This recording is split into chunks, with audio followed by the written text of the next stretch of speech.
Imagine waking up in the middle of the night, unable to move, unable to scream, while something watches you from the darkness. You try to convince yourself it's a dream, a trick of the mind, a fragment of fear taking shape in the shadows. But what if it isn't? What if it follows you? What if it waits? And what if, one day, it decides to do more than just watch?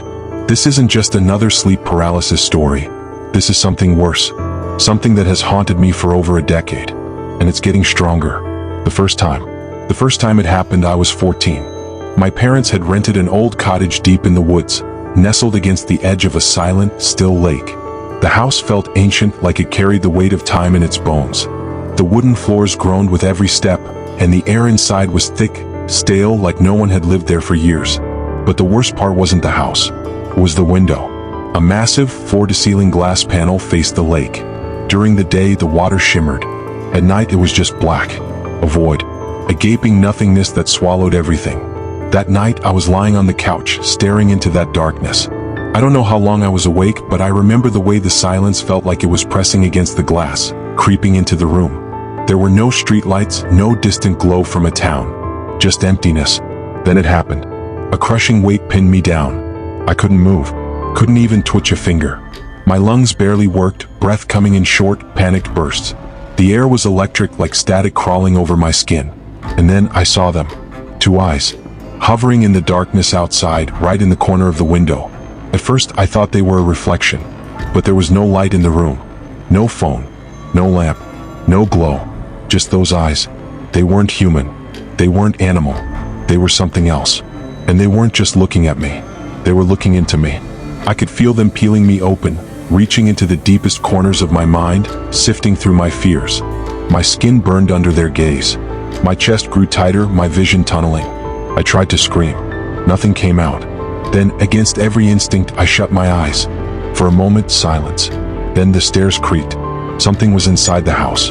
I forced my eyes open. The window was empty. It was at the top of the staircase. A towering figure, blacker than the shadows around it. It didn't blend into the darkness. It was the darkness. A shape cut from the void itself, watching me with those same burning white eyes. It hadn't walked. It hadn't crawled. It had just appeared. It didn't move. Didn't breathe. And then I blinked, and it was gone. The pressure lifted. I sucked in a breath so sharp it burned. And I ran. Straight upstairs, straight to my parents' room. I told myself it was a nightmare. Just sleep paralysis. Just my mind playing tricks on me. But it wasn't, because it came back. The pattern. A year passed. We had moved to a new town, a new house. It didn't matter. Late summer came and so did it. Same suffocating pressure. Same eyes in the dark. Same paralyzing fear. Every year it returned. It didn't matter where I was. The moment my body froze, I knew. The moment the air turned heavy, I felt it. Watching.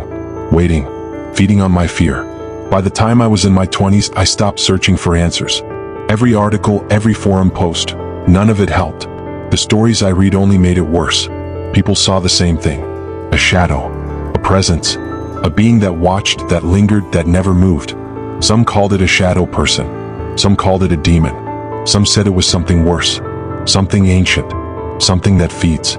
The night my dog saw it, the only thing that made me feel safe was my dog. A Doberman, strong and sleek, always at my side. She was my world, my protector. And she knew. That night, she woke before I did. I felt her body tense beside me, her ears pinning back, a deep, primal growl rumbling in her throat. It wasn't the growl she made at strangers or strange noises. It was something else. I tried to move, to reach for her, but I couldn't. Paralyzed again. Her growl deepened into something desperate, teeth bared, body trembling, but she wouldn't move. Wouldn't run. Wouldn't leave my side. Neither of us could. My eyes darted to where she was staring. The stairs. And then, it was there. Half hidden in the darkness. Standing. Watching. The same hollow eyes. The same empty stare. And this time, I wasn't the only one who saw it. She did too.